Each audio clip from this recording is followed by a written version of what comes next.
You've probably had one of those days where one toxic interaction drained your entire energy. What if you could handle anyone and stay centered, calm, and healthy? That's what we're diving into today. Get ready to transform draining encounters into growth opportunities. Let's begin.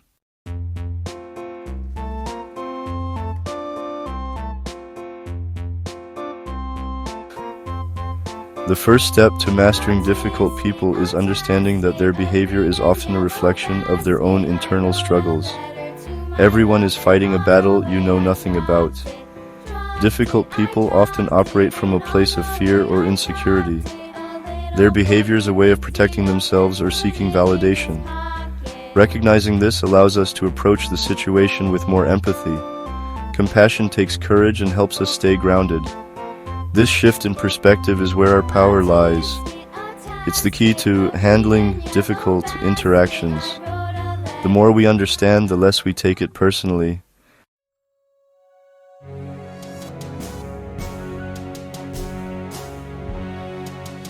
Let's talk about the aggressor. They use anger and intimidation to dominate situations, often interrupting and belittling others. Your body signals stress. Listen to it. Proceed with caution. Their behavior stems from internal struggles, often insecurity or past experiences. You don't have to absorb their anger. Set firm boundaries.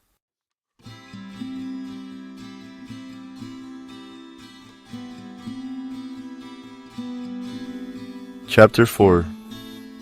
The victim. We've all encountered them. The victims. The ones who always seem to be caught in a never-ending cycle of hardship, where nothing is ever their fault. It's easy to feel frustrated, even angered by this behavior. You might find yourself thinking, why don't they just take responsibility? But let's dig a little deeper. Remember, most behavior is a way of protecting ourselves from vulnerability. When we see someone constantly shifting blame, it's often a sign that they're deeply afraid of feeling shame. They're terrified of being seen as flawed, as the problem. So they construct walls of blame, deflecting any responsibility that might expose their imperfections. This doesn't excuse their behavior, but it allows us to approach it with more empathy and understanding. Because when we understand the root of the behavior, we can start to navigate it more effectively.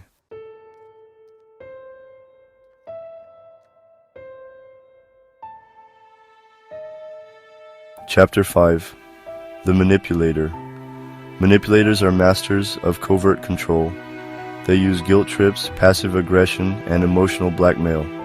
Their tactics are subtle, leaving you confused and questioning your instincts. Recognize their attempts to control and dominate. You can disentangle yourself from their web, set boundaries, and protect your emotional well-being.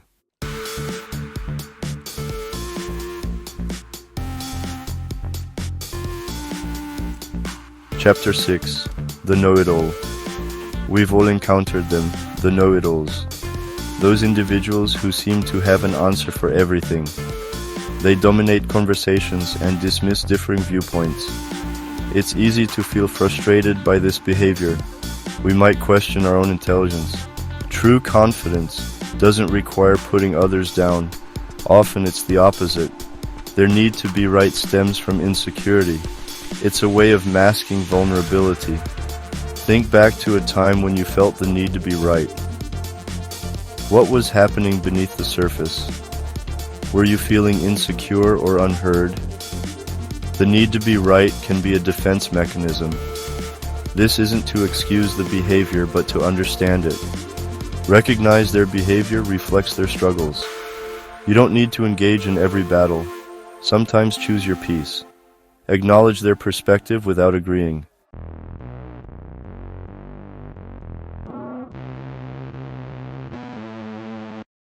We've talked about difficult behaviors that are loud and demanding, but what about the ones that show up in the absence of sound?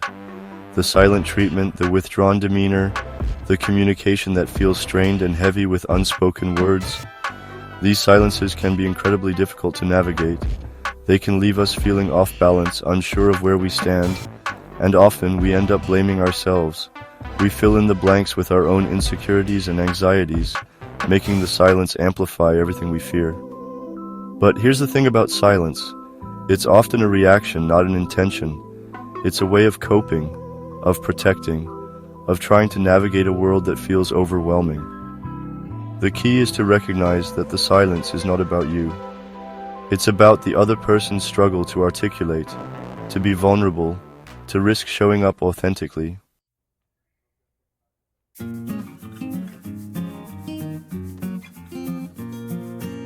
This is perhaps the most important principle when it comes to mastering difficult people, and it's often the hardest to truly embrace. We are wired for connection, but difficult behavior is usually about the other person, not us. Their actions reflect their own struggles. Remembering this helps us approach with compassion.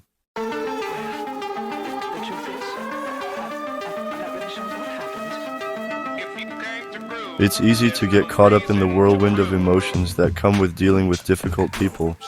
We feel frustrated, angry, hurt, and often our instinct is to react, to defend ourselves, to meet their energy with equal force. But what if we took a different approach? What if, instead of focusing on their behavior, we tried to understand the need that's driving it? This doesn't mean condoning their actions. It simply means taking a step back and asking ourselves, what might this person be trying to control or protect? What are they afraid of? What do they need? This simple shift in perspective can be incredibly powerful. It allows us to move from a place of reactivity to a place of curiosity. It helps us to see the human being behind the behavior, and it opens up the possibility for compassion and connection.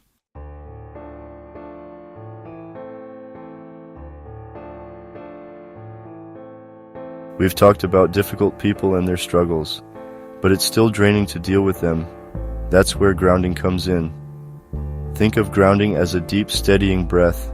It anchors you in the present moment, so you can respond with stability, not reactivity. Grounding helps us weather storms with grace. These techniques are simple and effective. You just need a willingness to try.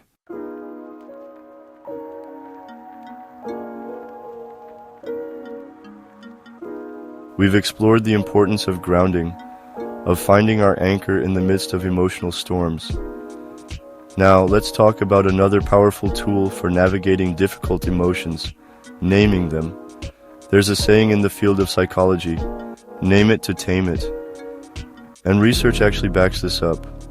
When we can accurately label our emotions, we activate a part of our brain that helps regulate those emotions.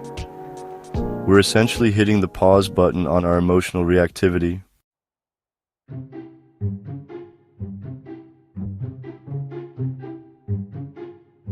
We've talked about grounding and box breathing, but how does breathing change how we feel? Stress activates our fight or flight response.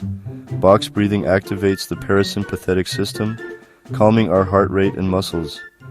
It helps us relax and think clearly.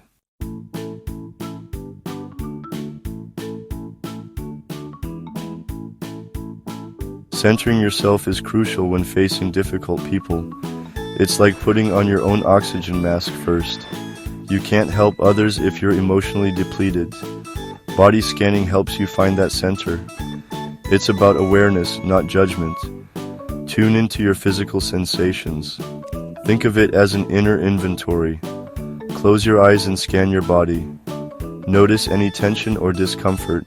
Imagine your breath softening those areas. Observe with gentle curiosity. Acknowledge and accept without judgment.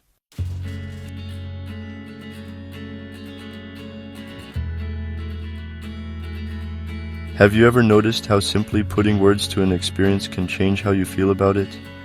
It's like shining a light on something that was hidden in the shadows. That's the power of naming our emotions. When we can accurately label what we're feeling, whether it's anger, sadness, fear, or even joy, we actually calm down the amygdala, the part of our brain responsible for the fight, flight, or freeze response.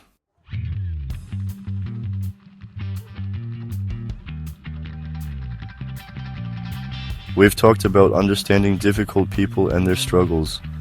Centering ourselves and grounding techniques are key. Let's dive into practical tips for navigating interactions without absorbing negativity. Recognize your triggers and manage your response. Build emotional resilience to stay true to yourself. Show up with courage and compassion for yourself and others.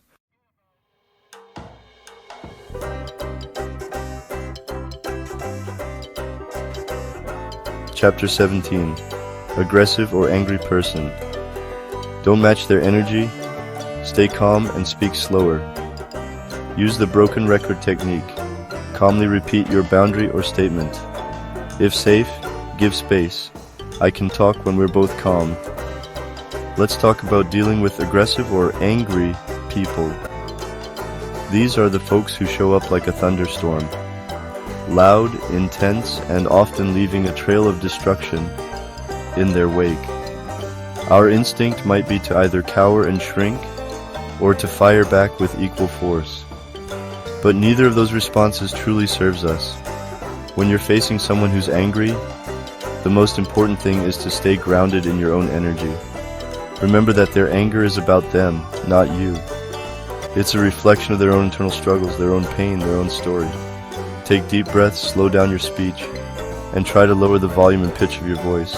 This might feel counterintuitive, but it can actually help to de-escalate the situation. You're not giving in, you're creating space for calmer communication. Remember, you deserve to feel safe and respected. If at any point you feel physically or emotionally unsafe, remove yourself, remove from the situation. Exercise. Role play. Write a script with you calmly responding to someone yelling at you. Practice it aloud in a neutral tone.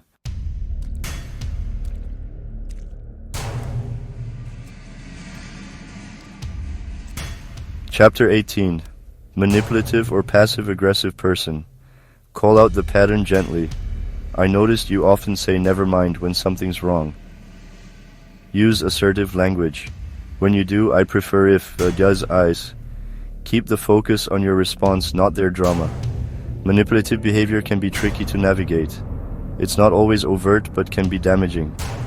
They might use guilt trips or backhanded compliments. Recognize manipulative behavior for what it is. Pay attention to how they make you feel. Do you feel drained or anxious around them? These could be signs of manipulation. Exercise. Mirror practice. Stand in front of a mirror and practice saying no in different tones.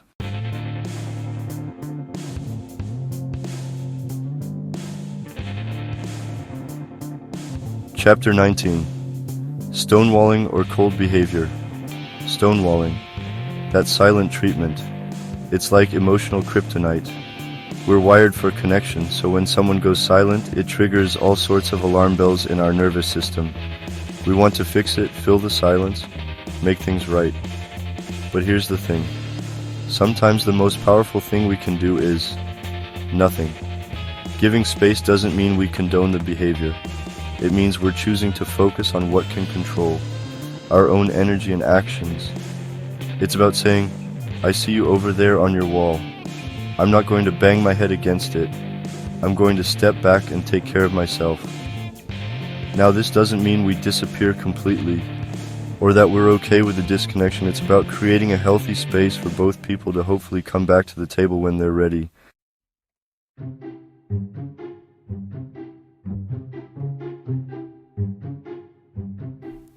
Chapter 20. Building your resilience toolkit. When we're navigating the choppy waters of difficult people, it's easy to feel like we're constantly on edge, bracing for the next wave. That's why it's crucial to build our resilience, to develop those inner resources that help us bounce back from challenges. And one of the most powerful tools in our resilience toolkit is the daily check-in. I'm talking about taking a few moments several times throughout the day to pause and ask ourselves, what am I feeling right now? No judgment, no fixing, just pure compassionate observation. Maybe we notice a tightness in our chest, a knot in our stomach, or a wave of exhaustion washing over us. By simply acknowledging these sensations, we create space for self-compassion and understanding.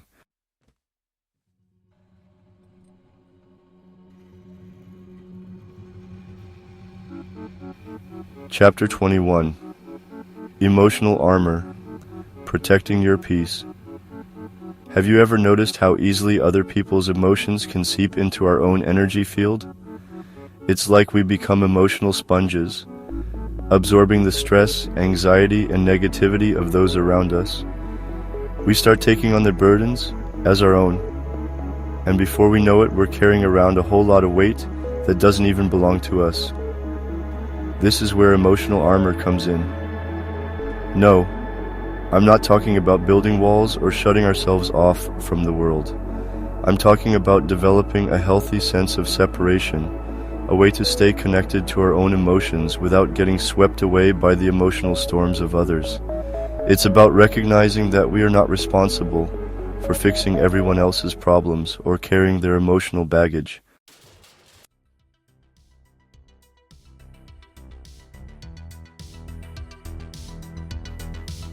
Chapter 22.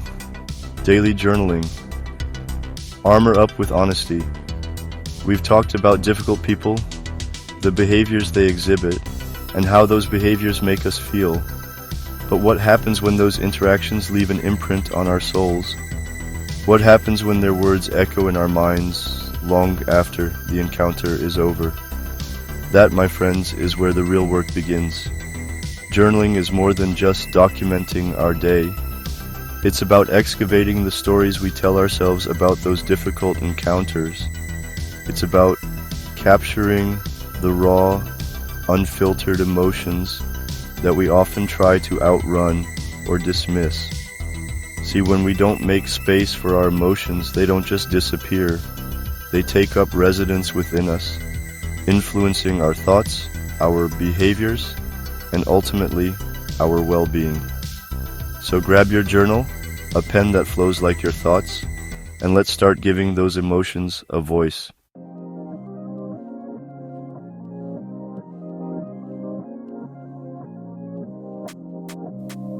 Chapter 23. Healthy Routines. Fueling our resilience. We often think of resilience as this unyielding strength, this ability to power through any obstacle without so much as a scratch. But the truth is, resilience isn't about being invincible. It's about being intentional, about how we care for ourselves, especially when life throws us curveballs. It's about recognizing that we can't pour from an empty cup. We can't show up as our most courageous selves when we're running on fumes. This is where healthy routines become our armor, our daily rituals that protect our emotional well-being and fuel our resilience. It's about prioritizing sleep, nourishing our bodies with whole foods, and moving our bodies in ways that feel good.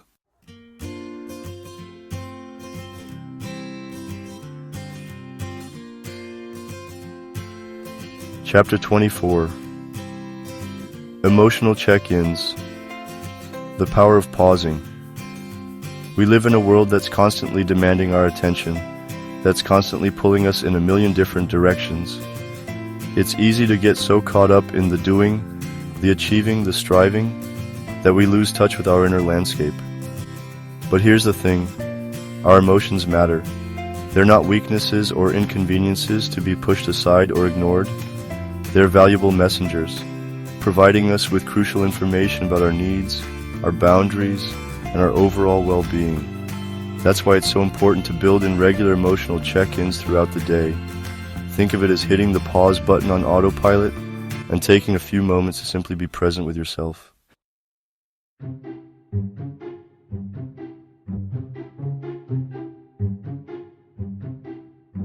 Chapter 25.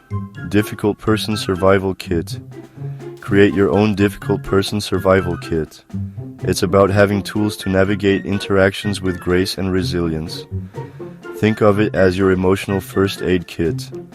Include items that resonate with you. Maybe a playlist, a comforting object, or a powerful note. Curate items that help you reconnect and calm your nervous system. Remember, you're responsible for your response, not others' emotions.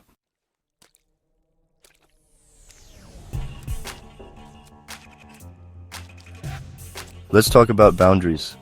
Boundaries are one of the most important tools we have for navigating difficult people and situations, yet so many of us struggle with setting them. We worry about hurting others' feelings, seeming selfish, or creating conflict. But here's the truth. Boundaries are not selfish. They're essential for our well-being. Think of boundaries as fences around your emotional garden.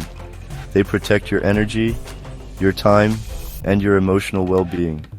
And just like a fence protects a garden from being trampled, boundaries protect us from being overwhelmed by the demands and emotions of others. They allow us to show up in our lives with more clarity, compassion, and authenticity. Setting boundaries isn't about controlling other people. It's about taking responsibility for ourselves.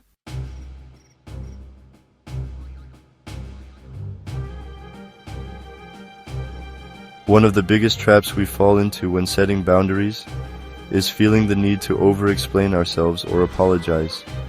We feel like we need to justify why we need the boundary, as if we have to prove our worthiness of having needs.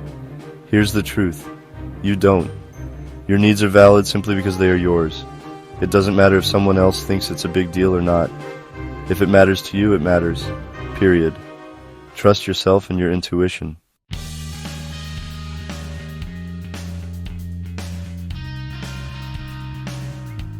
Dealing with difficult people doesn't mean enduring abuse or becoming emotionally numb. It means mastering tools that allow you to stay grounded, clear, and compassionate to yourself first. Remember, setting boundaries is a practice.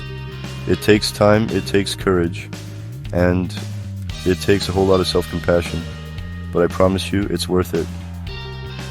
Would you like this in a printable worksheet format, or want to customize for work or family scenarios? Let me know, and I can tailor exercises, or even build a small journal or course-style layout. Comment below which one of these strategies you're claiming today. Don't forget to like, subscribe, and hit the bell so you don't miss more emotional mastery tools.